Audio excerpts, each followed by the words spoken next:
kedua 7/3, bahkan 100 dikurang 90. Begitu dengan kesuksesan.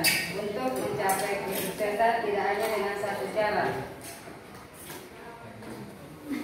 Maka dari itu jadilah 10 versi terbaikmu. Jangan takut untuk jatuh. Jika jatuh jangan takut untuk bangkit kembali. Assalamualaikum warahmatullahi wabarakatuh. Waalaikumsalam warahmatullahi wabarakatuh. Perkenalkan, nama saya Muhammad. Sebelum saya membuka presentasi pada pagi hari ini, jangan lupa kita panjatkan puji syukur kita atas kehadiran Allah Subhanahu wa taala dengan nikmat kesehatan kita masih bisa diberikan kesempatan untuk berkumpul di kelas yang insyaallah penuh berkah ini.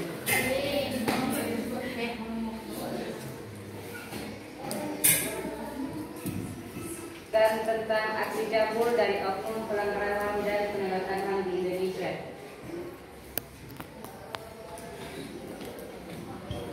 Perlu teman-teman ketahui latar belakangnya, yaitu Indonesia merupakan negara hukum yang dimana negara hukum selalu mendapatkan pengakuan dan penerimaan terhadap hak asasi manusia. Semua manusia akan dapat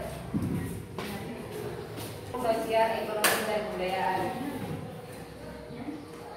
termasuk juga hak seorang anak. Semua telah diatur di dalam Undang-Undang Dasar Negara Republik Indonesia tahun 1945, Pasal 28B ayat 2, yang berbunyi setiap anak berhak atas kelangsungan hidup, tumbuh dan berkembang, serta berhak atas perlindungan dari kekerasan dan diskriminasi.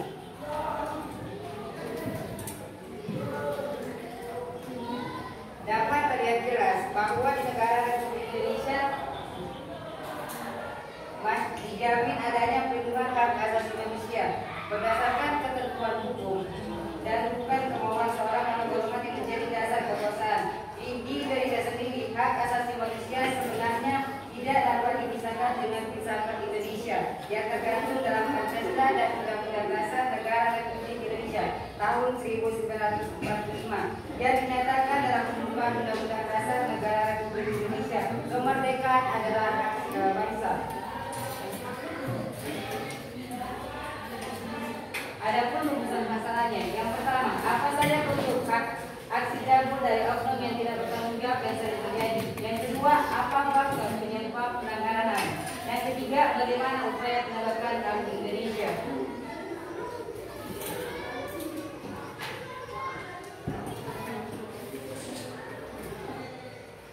Adapun tujuannya, yang pertama untuk mengetahui apa saja bentuk aksi cabul dari oknum yang tidak bertanggung jawab.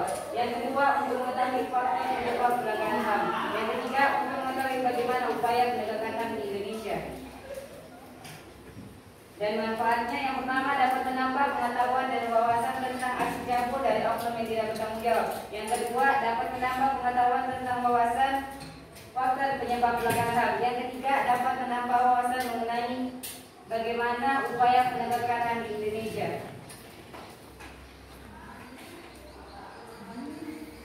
Secara universal, dengan adanya HAM, setiap manusia memiliki perlindungan secara modal dan hukum. Jadi manusia bisa berlindung dari berbagai macam jenis kekerasan, perampasan, penganiayaan, dan lain sebagainya.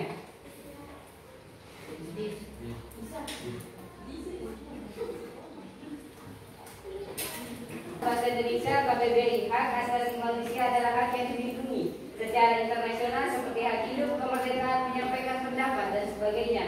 Selain itu ada beberapa pengertian lain tentang HAM yang disampaikan oleh para ahli.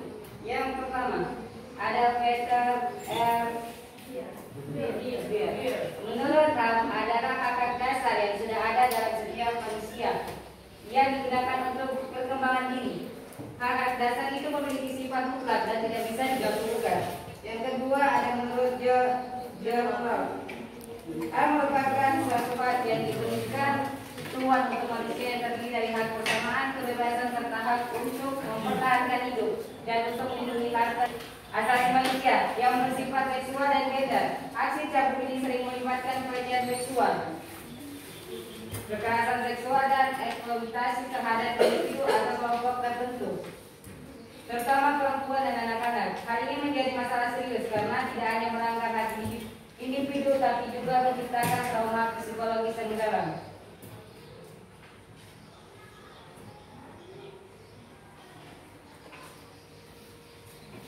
Kita akan menjawab rumusan masalah yang pertama.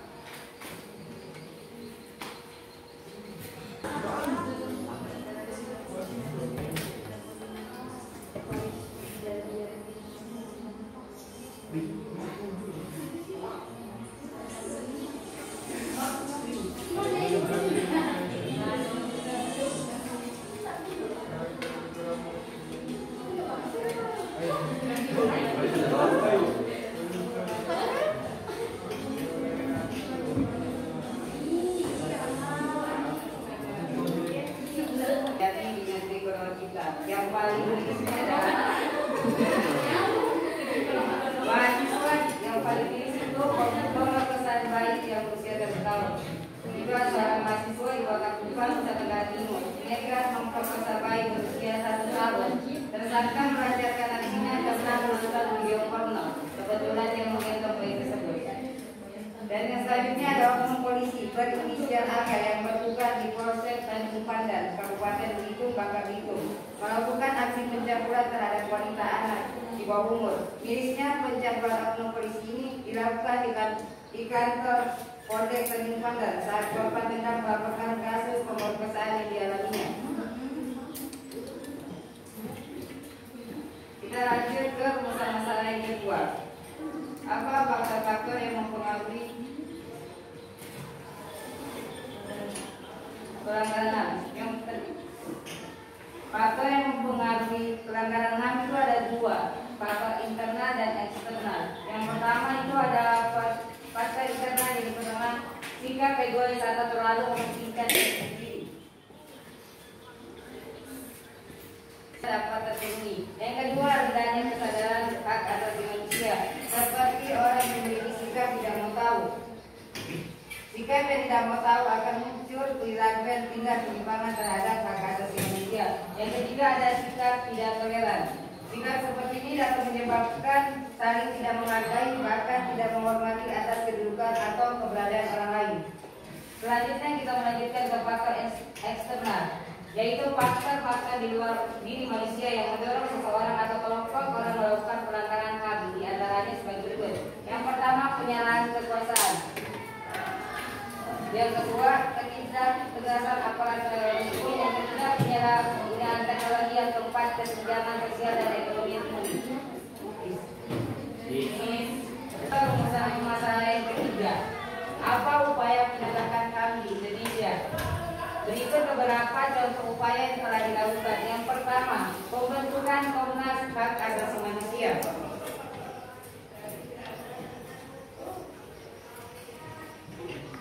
Lembaga ini dibentuk 7 Juni 1993 untuk melakukan penelitian penyuluhan DPR disahkan oleh Presiden dengan tujuan melakukan perdamaian pada pihak yang berkaitan dengan era konsultasi dan negosiasi.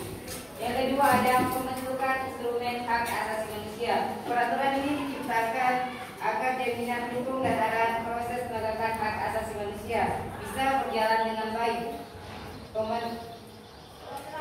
Melalui adanya upaya pemerintah dalam penegakan HAM seperti apa?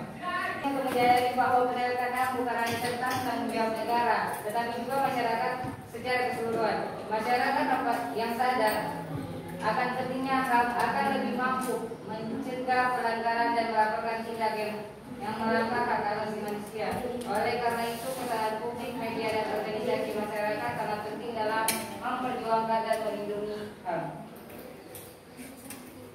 Dan selanjutnya,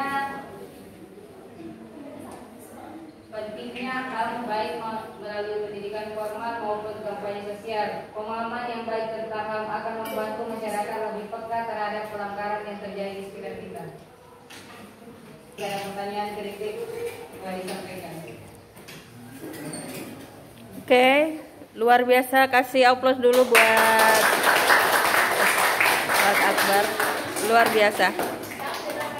Terima kasih Akbar sudah menyampaikan makalahnya sehubungan dengan aksi cabul yang terjadi di negara Indonesia.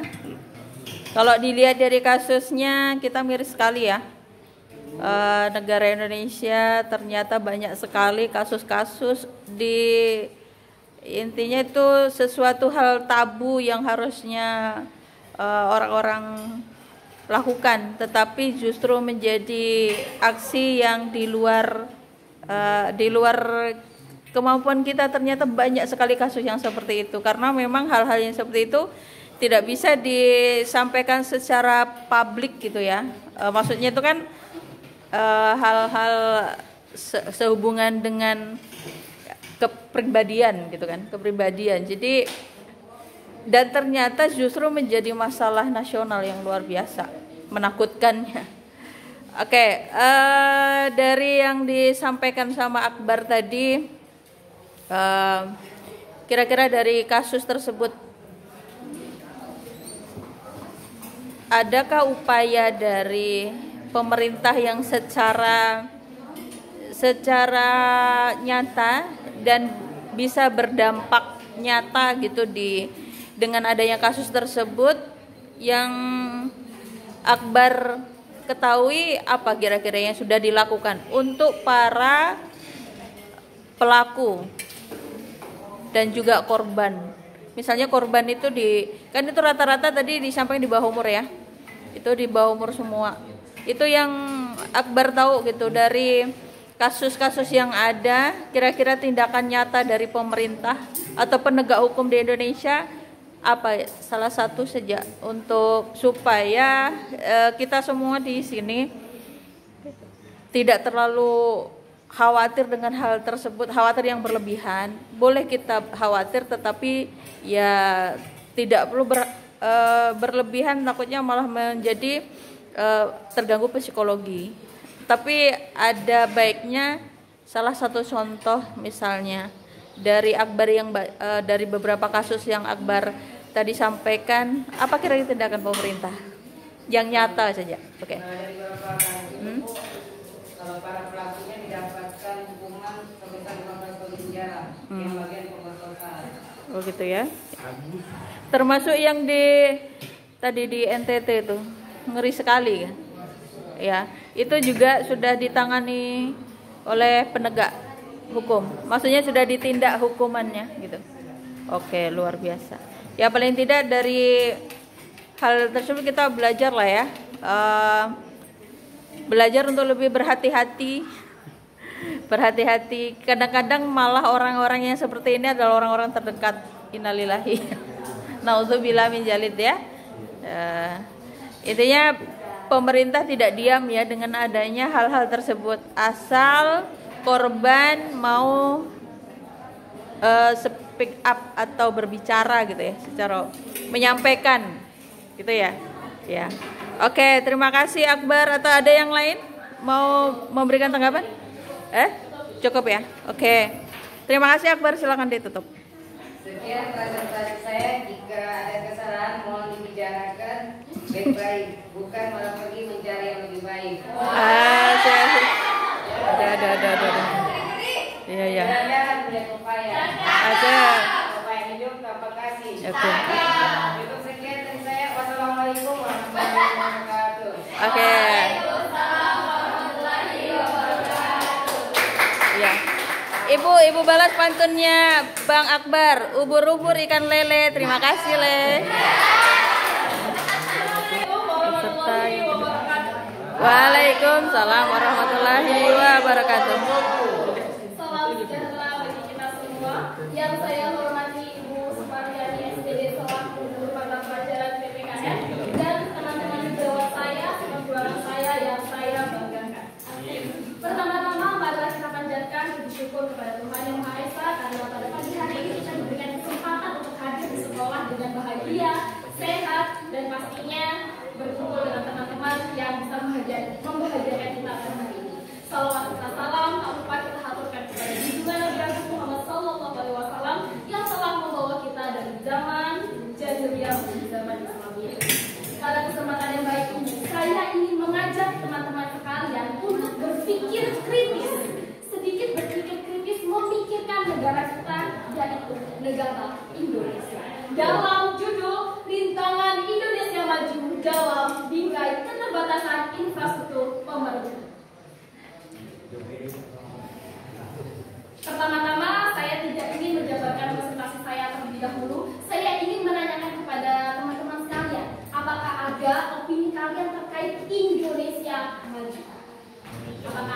Silakan satu kata, dua kata tidak apa-apa. Ini opini kalian, ini pendapat kalian. Silakan. Menurut kalian apa sih itu Indonesia maju? Ayo. 36 orang harusnya ada secerca otaknya apa itu Indonesia maju. Ayo siapa silakan. Kita nggak tahu. Oh, Indonesia maju selangkah gitu. Bukan. Yang kritis gitu. Kita anak kelas 12 kita harus lebih kritis. Silakan. Indonesia yang lebih berkembang. Bisa spesifik lagi berkembangnya seperti apa, Mbak?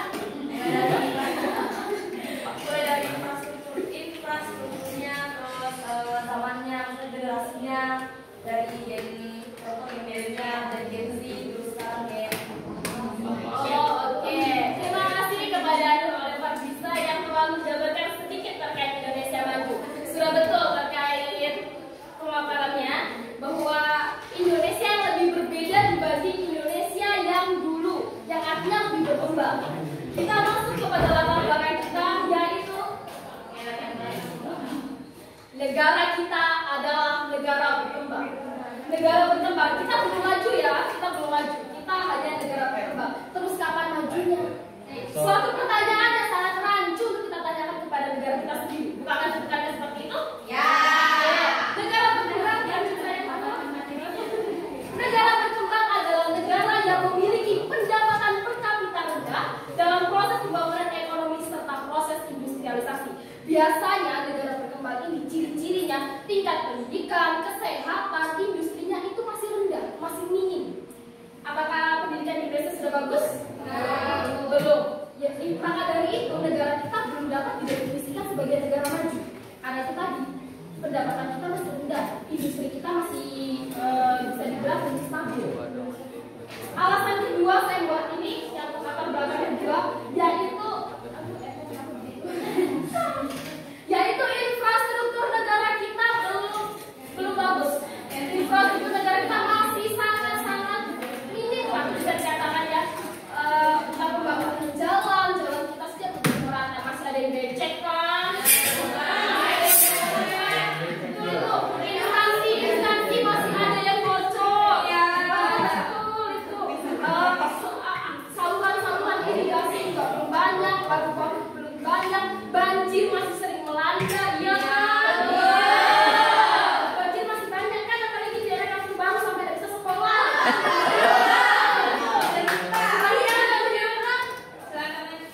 Ya, definisi infrastruktur adalah dasar fisik yang mendukung aktivitas ekonomi dan sosial suatu wilayah. Bayangkan infrastruktur itu jadi tulang punggung yang menopang kehidupan kita di negara ini. Tanpa infrastruktur, tanpa apapun itu, pembangunan ekonomi, industri, pendidikan itu tidak dapat terrealisasi. Dan yang latar belakang terakhir, saya mendeskripsikan pada 4 faktor pendorong. Yang pertama, kesehatan. Kalau warganya sakit, siapa yang bangun negara? Nggak ada. Maka dari itu kesehatan itu sangat penting untuk mewujudkan Indonesia maju. Yang kedua, pendidikan. Kalau pendidikannya belum bagus, siswa-siswanya atau masyarakatnya masih bodoh, terus bagaimana kita di mata dunia? Terus kalau seumpamanya kita ini belajar, tapi kita masih bingung sama metode pendidikannya. Kok kurikulumnya ganti-ganti terus ya? Jadi kita tuh bingung. Nanti habiskan 12 pindah ini. Bingung kan jadi siswa? Ya. Bingung. Yang ketiga, pekerjaan. Kita hidup butuh apa?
Menurut WHO, stunting merupakan gangguan pertumbuhan dan perkembangan anak akibat kekurangan gizi kronis. Setelah kita melihat prevalensi penderita stunting usia balita di kawasan Asia Tenggara, miris sekali. Negara kita menjadi negara nomor 2 paling tinggi stuntingnya setelah Timor Leste. Paling tinggi stuntingnya. Kalau bagaimana generasi stunting ini kan terjadi pada balita. Nah, balita itu kan nanti akan membawa negara kita di masa depan menjadi negara seperti apa kalau generasinya kena stunting? Ya kan? Gizinya sudah buruk dari lahir. Ini harus bisa diatasi dengan cara mengatasinya. Ini kan terjadi 1000 hari pertama sejak bayi itu dikandung. Jadi bagaimana pola asuh ibunya ketika ibunya mengandung itu gizinya sudah baik atau belum, susunya. Nah, ini tuh sangat mempengaruhi perkembangan otak. Nah, kalau otaknya sudah dari kecil sudah tidak berkembang, ya nggak berkembang, ini otaknya nggak berkembang, kurang perkembangannya kali ya. Nggak berkembang, terus nanti negara kita tanda tanya gitu. Orang-orangnya tanda tanya, gimana ini negaranya dibikin sama orang yang otaknya nggak berkembang. Jangan sampai begitu ya teman-teman. Stunting menyebabkan peningkatan biaya perawatan kesehatan. Persentase prevalensinya mencapai 31,8%. Menurut WHO sendiri, masalah kesehatan masyarakat dianggap kronis jika prevalensi stuntingnya 20%. Kita melebihi hampir 11,8. Kronis, sangat-sangat kronis negara kita. Ya kan, sangat kronis.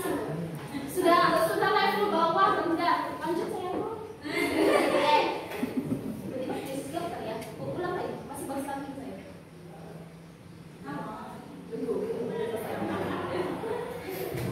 Kalau sudah stuntingnya lebih dari 20%, ya pemerintah tuh sudah berusaha ya. Saya sendiri melihat di kader-kader posyandu sudah ada di bidang susu, terus setelah itu makanan-makanan sehat, kayak sayur-sayuran, dan susu bayi gitu kan sudah ada. Itu merupakan upaya pemerintah, tapi kita tanyakan lagi kepada pemerintahnya, apakah pemerintahnya ada yang tanda tanya kalau menyelewengkan. Nah, maka dari itu stunting di negara kita belum bisa teratasi sampai detik ini juga. Malu loh kita, masa kita negara kedua di Asia Tenggara. Kalau di Asia Tenggara nomor 2 di internasional kita negara berapa ya? Pertama kali ya? Iya mungkin. Terus yang kedua,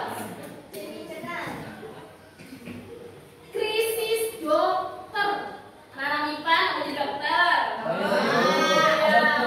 Krisis dokter di Indonesia, rasio rata-rata dokter per 1000 penduduk hanya 0,47. Bisa dilihat ya, 0,47. Hal ini sangat timpang dengan rasio rata-rata dunia yang 1,75. Beda jauh, 0,47 1,75. Beda jauh. Saat ini Indonesia tercatat memiliki tenaga medis, dokter umum, dokter spesialis sebanyak 202.967 orang. Sedangkan jumlah penduduk Indonesia dari sendiri ya. Penduduk kita banyak, dokternya sedikit. Oh iya, amin, masya Allah, tabarakallah. Ya maka dari itu. Tapi yang bikin kita nggak mau jadi dokter karena apa? Biayanya mahal. Biayanya mahal. Kita mau jadi dokter tapi mahal, ya kan? Ya. Nanti kalau nggak ada dokter juga miris. Siapa yang ngobatin kita? Masa kita minta berobat sama Adi kan nggak mungkin ya. Jadi ya untuk kalian anak-anak muda, untuk kalian anak-anak MIPA, semoga nanti bisa jadi dokter, perawat, iya. Ini peluang kerjanya menjanjikan. Menurut WHO, apabila sebuah negara telah mencapai golden line, maka dapat dikategorikan negara bertanggung jawab atas kesehatan masyarakat. Golden line itu adalah garis emas. Nah, garis emasnya ini dalam artian untuk satu dokter per 1000 penduduk. Jadi untuk kamu kalau jadi dokter, saya satu dokter, saya dokter. Untuk 1000 penduduk itu saya tangani. Itu seharusnya seperti itu. Tapi karena prevalensinya kita rendah, tidak bisa seperti itu. Terus, sudah kita bahas topiknya sudah. Kita bahas infrastruktur. Sebagai penunjang kesehatan itu belum memadai. Ini dilihat dari sekitar 9.599 puskesmas dan 2.186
cukup. Jadi ya negara rugi 110 triliun. Pada nyatanya, ini nyatanya, industri farmasi dan alat kesehatan masih bergantung pada impor. Kita membeli, kita bukan memproduksi, kita membeli di angka 70%. Sangat tinggi sekali pengeluaran kita untuk beban kesehatan. Maka dari itu obat-obatan itu masih kalau kita datang ke BPJS, obat itu harganya mahal ya. Terus nanti kalau kita ke rumah sakit ada kadang kita disuruh nembus obat kan, karena obatnya tidak tersedia di rumah sakit. Nah itu harganya mahal. Karena apa? Karena kita impor. Fasilitas kesehatan apa kita juga impor. Terus habis itu sesuai Undang-Undang Pasal 34 ayat 3, negara bertanggung jawab atas penyediaan fasilitas layanan kesehatan dan pelayanan fasilitas umum. Artinya kita ini adalah tanggung jawab negara. Kesehatan itu tanggung jawab negara. Pertama tanggung jawab diri sendiri, yang kedua tanggung jawab negara. Agar kita mendapatkan layanan dan pelayanan yang baik. Lanjut kedua, peran pendidikan. Sudah pernah dengar kan dengan penolakan universitas luar negeri terhadap mahasiswa Indonesia. Lantas bagaimana generasinya itu? Wah, kualitas pendidikannya gimana kok sampai kampus luar negeri tidak menerima kita? Jerman, Belanda sudah ada yang pernah memulangkan mahasiswa Indonesia. Saya melihat ada suatu berita bahwa mahasiswanya tidak kuat sama tekanannya di sana. Itu tadi Gen Z mementingkan mental health. Mereka nggak mau berusaha lebih keras. Mereka ingin otaknya, mentingin mental health-nya, dan yang paling bapak. Lanjut. Kurikulum pendidikan, pembahasan kita yang pertama. Ganti pemerintah, ganti kurikulum. Wow, jangan salah paham dulu. Kurikulum dirubah itu mempunyai tujuan dengan penyesuaian tuntutan perubahan zaman dan siklus dunia. Siklus dunia menganggap ini normal. Memang normal. Karena apa? Digantinya kurikulum itu menyamakan generasinya. Kalau seumpamanya kurikulumnya diganti, oh generasi Z ini orangnya sering memakai teknologi HP. Akhirnya kurikulumnya tuh dirubah, menyesuaikan kita. Jadi jangan salahkan pemerintah juga ya. Jangan salahkan pemerintah juga. Karena ini menyesuaikan diri kita. Kalau kita dikasih yang jadul, pasti kita mikir, kok jadul terus pendidikannya. Kan kita nggak mau juga ya. Jadi jangan salah paham dulu. Namun ini ada dampak negatifnya. Kalau kita sering-sering ganti kurikulum, kita susah menyerap bagaimana sih metodenya. Contoh kurikulum merdeka. Katanya siswanya juga merdeka, gitu kan. Pembelajarannya tidak hanya dalam kelas, bisa outdoor gitu. Tapi ada sebagian siswa atau guru mungkin yang belum memahami apa sih itu kurikulum merdeka. Mereka belum paham betul bagaimana penerapan kurikulum merdeka kepada siswa-siswanya. Nah, untuk penerapan kurikulum ini yang paling utama itu adalah pada guru. Kalau gurunya sudah paham metodenya, sudah paham cara pengajarannya, kurikulum baru dapat dikatakan berhasil. Selanjutnya, Sambil diringkas ya, Wi. Sambil diringkas waktunya biar ganti sama yang lain. Kesenjangan akses pendidikan dan infrastruktur. Banyak masih sekolah-sekolah kita 5,11% penduduk di desa tidak bersekolah, sedangkan di kota hanya 1,08%. Masih banyak sekolah yang bocor, tidak dapat fasilitas bangku yang baik. Terus ada sekolah di kota yang mempunyai fasilitas lapangan yang baik, yang bisa mengejar bakat dan minat siswa. Dan yang paling penting, upah tenaga pendidik di Indonesia masih tergolong rendah. Menurut beragam riset dari IDIAS dan Grid Indonesia, melakukan survei terhadap 403 guru di 25 provinsi yang menunjukkan bahwa 74% responden memiliki gaji di bawah 2 juta. Tenaga pendidik digaji dengan harga rendah. Bagaimana apa kabar negara kita? Guru mengatakan bahwa gaji mereka itu sangat pas-pasan. Mungkin yang guru honorer ataupun apapun itu pas-pasan sehingga mereka harus mencari sampingan pekerjaan. Jadi mungkin pemerintah harus lebih fokus pada guru, karena guru ini yang mendedikasikan dirinya untuk mendidik siswa-siswa yang akan menjadi generasi penerus bangsa selanjutnya. Masih banyak pengangguran di Indonesia. Konfederasi Serikat Pekerja Nusantara mencapai sudah ada 13.800 buruh tekstil yang terkena PHK. Turunnya angka pekerjaan melonjakkan angka pengangguran. Ini dapat dikatakan baik pekerjaan yang ada di Indonesia. Industrinya belum baik, lapangan pekerjaannya juga belum terbuka dengan seluas-luasnya. Ini menjadi PR pemerintah. Selanjutnya, deindustrialisasi prematur. Deindustrialisasi ini suatu kondisi di mana perekonomian itu sangat menurun. Namun kita sudah prematur. Prematurnya apa? Ini sudah terjadi sudah sejak lama, tapi belum juga dapat bisa diatasi.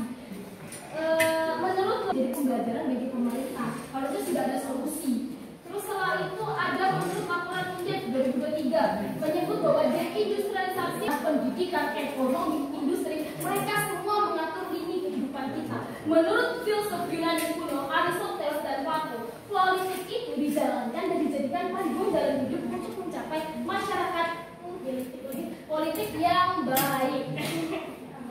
Maaf ya, yang baik. Politik yang baik mewujudkan negara yang baik. Investasi, kita runut ke pekerjaan. Investasi ini sangat penting di Indonesia. Pernah dengar kasus Apple tidak mau berinvestasi di Indonesia? Ya. Itu karena apa? Karena SDM kita minim, teman-teman. SDM kita dibanding Vietnam lebih baik Vietnam. Jadi lebih baik dia investasi di Vietnam daripada investasi di Indonesia. Hingga stabilitas ini mempengaruhi investasi. Kalau stabilitas politiknya tidak baik, investasinya juga tidak baik. Mereka kenapa para kapitalis tidak mau investasi di Indonesia? Yang pertama, di Indonesia itu terlalu ribet hukumnya. Hukum perizinannya ribet, politiknya juga ribet, pemerintahnya juga ribet. Makanya mereka malas. Maka dari itu pemerintah harus lebih efektif mewujud, mempersingkat aturan-aturan untuk investasi supaya investor-investor asing yang mempunyai modal itu mau menanamkan modalnya di Indonesia, membuat lapangan pekerjaan sehingga kita tidak pernah berubah. Infrastruktur ya, pemerintah itu sebagai fondasi infrastruktur kita. Maka dari itu infrastruktur yang baik berlatar belakang oleh pemerintah yang baik. Kesimpulan kita cukup singkat. Saya membuatnya menjadi sebuah siklus. Politik menjadi siklus paling utama, menjadi fondasi utama untuk negara kita. Yang pertama yaitu kesehatan. Kalau warganya sehat, kalau warganya sudah sehat, pasti bisa sekolah. Kalau sudah sekolah, sudah pintar, pasti bisa punya pekerjaan. Kalau sudah punya pekerjaan, dia bisa investasi ke kesehatan. Sudah punya uang, sudah punya tabungan, sudah ada program pemerintah, dia bisa investasi ke kesehatannya. Kalau nggak punya uang ya nggak bisa, ya kan? Jadi kesimpulan kita sangat-sangat singkat. Selanjutnya, saya mendapatkan info-info seperti ini, bisa dibaca sendiri. Saya dari Kompasiana, CNBC, CNN. Di situ saya mendapatkan referensi pembacaan saya. Saran saya yaitu terutama kepada pemerintah untuk memperbaiki infrastruktur kita. Karena apa? Pemerintah itu sebagai fondasi kan. Saya ulangi lagi, pemerintah itu sebagai fondasi. Maka dari itu, kalau mau negara kita maju, negara Indonesia maju, mewujudkannya tahun 2045, kita masyarakat juga jangan kontrak sama pemerintah. Jangan mikir, pemerintah tuh mau kekuasaan aja, nggak usah lah, aku nggak mau. Jangan seperti itu. Jadilah masyarakat yang kooperatif, kerjasamanya bagus. Begitu teman-teman sekalian, semoga kita menjadi generasi penerus bangsa yang baik dan dapat membawa negara kita menuju Indonesia emas. Kata-kata terakhir saya ingin memberikan sebuah kalimat. Hidup itu wajib untuk baik, tapi kita tidak wajib untuk percaya kepada semua orang. Karena semua orang sejatinya tidak pernah baik kepada kita, mungkin baik di depan, tapi kita tidak tahu di belakangnya seperti apa. Terima kasih, sekian. Wassalamualaikum warahmatullahi wabarakatuh. Waalaikumsalam warahmatullahi wabarakatuh. Oke. Yes, silahkan, masih di depan. Oke, terima kasih untuk Tiwi, luar biasa, materinya sangat mendalam. Sehubungan dengan pendidikan, kesehatan, kemudian tadi tentang menyinggung intinya Indonesia maju. Ya kan sekarang ini kan lagi di media maupun bahkan di pemerintahan sekarang kan kabinetnya Indonesia Maju juga gitu. Jadi tujuan Indonesia tadi itu sudah disampaikan sehubungan dengan Indonesia saat ini masih berkembang. Jadi menuju Indonesia maju. Tapi banyak sekali kendala. Kendalanya sehubungan dengan sumber daya, apa kira-kira sumber daya manusianya? Ya, sumber daya manusia. Oke, Wi, sedikit pendapat kamu dari yang kamu sampaikan tadi kan sehubungan dengan infrastruktur itu pukulan sekali untuk pemerintah gitu kan. Pada intinya yang kamu sampaikan tadi, kalau menuju Indonesia maju kita sangat tertatih-tatih gitu, ya kan? Karena banyak permasalahan dari yang kamu sampaikan tadi. Kira-kira nih, kamu sebagai generasi muda, apa yang akan kamu berikan untuk Indonesia jika kamu nanti menjadi bagian dari mereka, baik itu di bidang pendidikan, politik, kesehatan, ataupun apa tadi satu, di bidang apa keempat tadi, di antara itu gitu. Apa yang kamu akan berikan untuk Indonesia? Berarti ini Ya, yes. Kalau seumpamanya saya ada di bagian mereka, saya ambil politik. Kalau seumpamanya saya di masa depan, saya terjun ke dunia politik, apa yang akan saya berikan kontribusi saya untuk negara kita? Yang pertama yang paling dipikirkan itu adalah ya masyarakat itu dipikirkan. Tapi kita lihat infrastruktur. Tadi sudah saya katakan infrastruktur itu sebagai tulang punggungnya. Kalau infrastrukturnya tidak baik, nah bagaimana masyarakatnya nanti? Jadi yang paling pertama mungkin yang akan saya kontribusi itu adalah infrastruktur. Memperbaiki infrastrukturnya dulu, terus setelah itu lebih meningkatkan fasilitas-fasilitasnya, melihat bagaimana sih kinerja di lapangan para pegawai mungkin pelayanan kesehatan, itu diperbaiki semuanya di berbagai lininya diperbaiki, dan masyarakatnya juga puas. Kalau masyarakatnya puas, masyarakat akan menaruh sedikit rasa percayanya kepada pemerintahan. Maka itu kalau masyarakatnya dan pemerintahannya saling bekerja sama secara kooperatif, ya insya Allah negara kita akan jadi baik. Oke, luar biasa. Ya, Ibu hanya mendoakan semoga apa yang disampaikan Tiwi juga dengan mudah untuk mencapainya. Amin. Terima kasih untuk Tiwi, dan dilanjutkan kembali untuk siapa lagi?